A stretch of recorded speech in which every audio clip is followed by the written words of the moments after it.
विधानसभा निवडणुकांचे वेध लागतात शरद पवारांनी हळूहळू त्यांचं जाळं विणायला सुरुवात केली आहे। विधानसभा निवडणुकांसाठी शरद पवारांच्या रणनीतीचा जर बारकाईने अभ्यास केला तरी गोष्ट दिसून येते ती म्हणजे शरद पवारांनी संपूर्ण महाराष्ट्रभर लक्ष केंद्रित करण्यापेक्षा महाराष्ट्रातला जो भाग पहिल्यापासून शरद पवारांच्या पाठीशी उभा राहिलाय तेवढ्याच जिल्ह्यांवरती शरद पवारांनी त्यांची सगळी ताकद पणाला लावली आहे। राष्ट्रवादी काँग्रेसमध्ये झालेल्या बंडाळीनंतर पुन्हा एकदा नव्या चेहऱ्यांना शरद पवारांच्या राष्ट्रवादी पक्षाकडून संधी मिळेल असं वाटत होतं, पण प्रत्यक्षात नवीन कार्यकर्त्यांचं जाळं उभारण्यापेक्षा आणि नवीन तरुणांना त्यांच्या पक्षाकडून संधी देण्यापेक्षा शरद पवारांनी पुन्हा एकदा जुनीच खेळी खेळायला सुरुवात केली आहे। शरद पवारांची ही जुनी खेळी म्हणजे जे उमेदवार जिंकून येण्याची शक्यता सर्वाधिक आहे, म्हणजे ज्या उमेदवारांचा इलेक्टोरल मेरिट सर्वाधिक जास्त आहे त्याच उमेदवारांना बाहेरच्या पक्षांकडून आयात करा आणि त्यांना तिकीट देऊन निवडून आणा।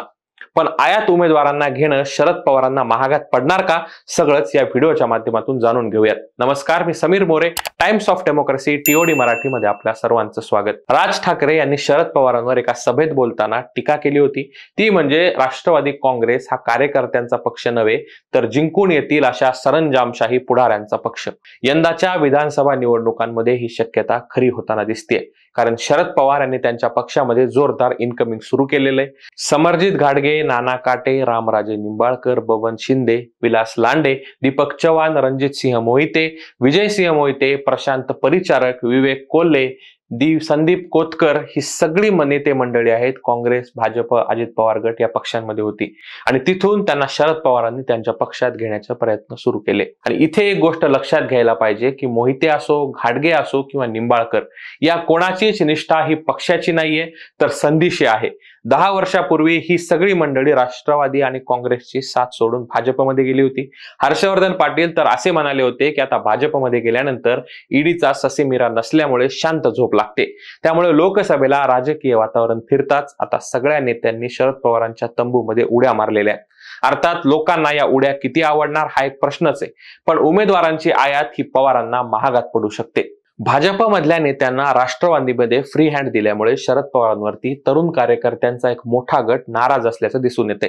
शरद पवार यांच्या राष्ट्रवादी काँग्रेसमध्ये बंड झाल्यानंतर 40 आमदार अजित पवारांबरोबर निघून गेले आणि त्यानंतर ज्या तरुण वर्गाने शरद पवारांना साथ दिली त्यांनी लोकसभेला शरद पवारांना 8 खासदार निवडून दिले। शरद पवार नवीन चेहऱ्यांना त्यांच्या पक्षाकडून संधी देतील असे त्यांनी वेगवेगळ्या सभांमध्ये वारंवार सांगितले। युगेंद्र असेल किंवा रोहित असतील, हे राजकारणातील पवार घराण्याची पुढची पिढी ही आता राजकारणात सक्रिय झाल्याचं दिसून येते। असं असताना बाकीच्या मतदारसंघांमध्ये देखील तरुणांना संधी मिळेल अशी अपेक्षा होती, पण प्रत्यक्षात तसं होताना दिसत नाहीये। त्यापेक्षा त्याच मतदारसंघातल्या भाजपच्या नाराज उमेदवारांना स्वतःच्या पक्षात घेण्याचं धोरण शरद पवारांनी अवलंबलंय आणि यामुळे शरद पवारांच्या निष्ठावंतांचा त्यांच्यावरती रोष आहे। अर्थात याचा फटका शरद पवारांना निवडणुकांमध्ये नक्कीच पाहायला मिळू शकतो। शरद पवार यांचा राजकारणातला चेहरा पुरोगामी जरी असला तरी शरद पवारांचं राजकारण हे सगळं मराठा केंद्रित राहिले। दिल्लीमध्ये देखील शरद पवारांची ओळख हे मराठा नेते अशीच आहे। निवडणुकांच्या सोयीसाठी आणि राजकारणासाठी शरद पवारांनी सगळ्या जातींना बांधून ठेवलेलं असलं तरी बऱ्याच वेळेला शरद पवार हे जातीचं राजकारण सोयीने करतात अशी त्यांच्यावरती टीका केली जाते। उदाहरण द्यायचं झालं तर मनोज जरांगे पाटील अंतरवाली सराटीमध्ये जाऊन भेट घेणारे शरद पवार हे लक्ष्मण हाके यांच्या आंदोलनाकडे फिरकलेही नाहीत। जरांगे पाटील यांचा शरद पवारांना बीडच्या लोकसभेमध्ये चांगलाच फायदा झाला।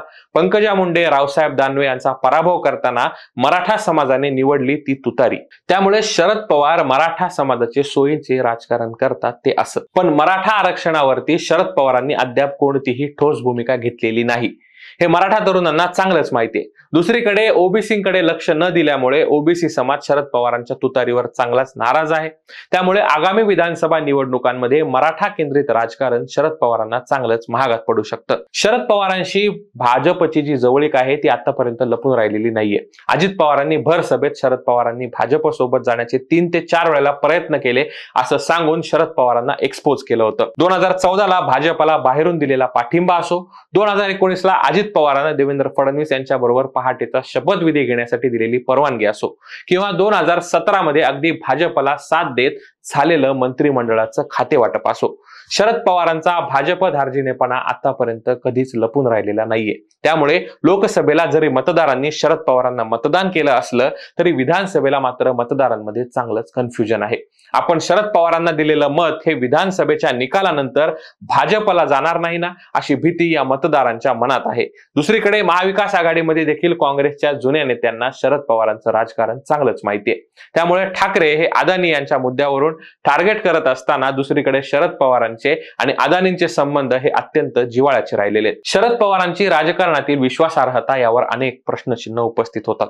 अर्थात हे आमचं कोणाचंही मत नाही, तर महाराष्ट्राच्या इतिहासामध्ये शरद पवारांच्या राजकारणावर वारंवार हे प्रश्न जुन्या जाणत्या पत्रकारांकडून, नेत्यांकडून उभारण्यात आलेले आहेत. त्यामुळे मध्यंतरी शिंदे आणि पवारांच्या ज्या काही गाठीभेटी झाल्या त्यानंतर शरद पवार एका वेळेला दोन दगडांवर पाय ठेवतात का, असा प्रश्न त्यांच्या भूमिकेवर निर्माण झालाय. महाविकास आघाडीमध्ये मुख्यमंत्री पदाचा चेहरा ठरवताना देखील शरद पवार वारंवार एकच गोष्ट सांगतात, ते म्हणजे निवडणुका झाल्यानंतर मुख्यमंत्री पदाचा चेहरा ठरवू.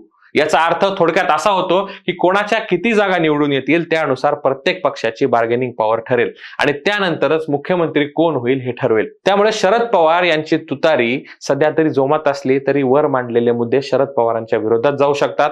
महाराष्ट्रातली जनता ही सुज्ञ आहे. त्यामुळे या जनतेला काय वाटतं हे आम्हाला कमेंट बॉक्समध्ये नक्की सांगा. आणि हा व्हिडिओ आवडला असल्यास लाईक शेअर करायला विसरू नका. आणि असेच नवनवीन व्हिडिओज पाहण्यासाठी टाइम्स ऑफ डेमोक्रेसी TOD मराठीच्या युट्यूब चॅनलला नक्की सबस्क्राईब करा.